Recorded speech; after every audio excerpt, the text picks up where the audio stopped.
Welcome to our channel.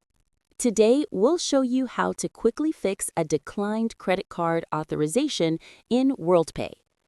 Step 1. Check the decline reason. Log in to Worldpay, open the transaction, and review the specific decline code or message. Step 2. Verify the card details. Make sure the customer's card number, expiration date, CVV, and billing address are correct. Step 3. Confirm available funds. Ask the customer to check their balance or any bank restrictions that may have caused the decline. Step 4. Retry the authorization. Once the information is corrected, retry the authorization through the Worldpay dashboard. Step 5. Validate success. Check the transaction status to ensure the authorization was approved.